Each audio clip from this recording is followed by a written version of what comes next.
నేను షవర్మాని చాలా లేట్‌గా డిస్కవర్ చేశాను. నేను పుట్టింది, పెరిగిందంతా హైదరాబాద్‌లోనే. బట్ షవర్మా ఎప్పుడు తినలేదు. నేను కాలేజ్‌కొచ్చాక ఫస్ట్ టైమ్ షవర్మా తిన్నాను అండ్ నాకు చాలా నచ్చింది. ఇంట్లో చాలా సార్లు చేసుకుందాం అనుకున్నాను. బట్ బయట రెస్టారెంట్స్‌లో షవర్మాని చాలా సేపు కుక్ చేస్తారు. సో, అది డిఫికల్ట్ ప్రాసెస్ అని అర్థమయ్యి ఎప్పుడు ట్రై చేయలేదు. కానీ నాకు రీసెంట్‌గా అర్థమైంది షవర్మాని ఇంట్లో కూడా అంతే టేస్టీగా చేసుకోవచ్చు అని.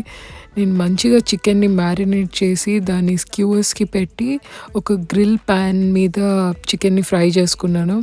దాని తర్వాత ఒక పీటా బ్రెడ్‌ని కూడా అలానే కాల్చుకున్నాను. సో, ఆ పీటా బ్రెడ్ మీద తజీకీ సాస్ రాసాను. తజీకీ అంటే ఒక యోగర్ట్ బేస్డ్ సాస్ అనమాట. దాంట్లో కొంచెం సాలడ్ ఏసుకొని, చికెన్ ఏసుకొని, మంచిగా రోల్ చేసుకొని తిన్నాను. నాకైతే ఇది చాలా బాగా నచ్చింది. అండ్ ఐయామ్ ష్యూర్ మీ అందరికీ డెఫినిట్‌గా నచ్చుతదిది.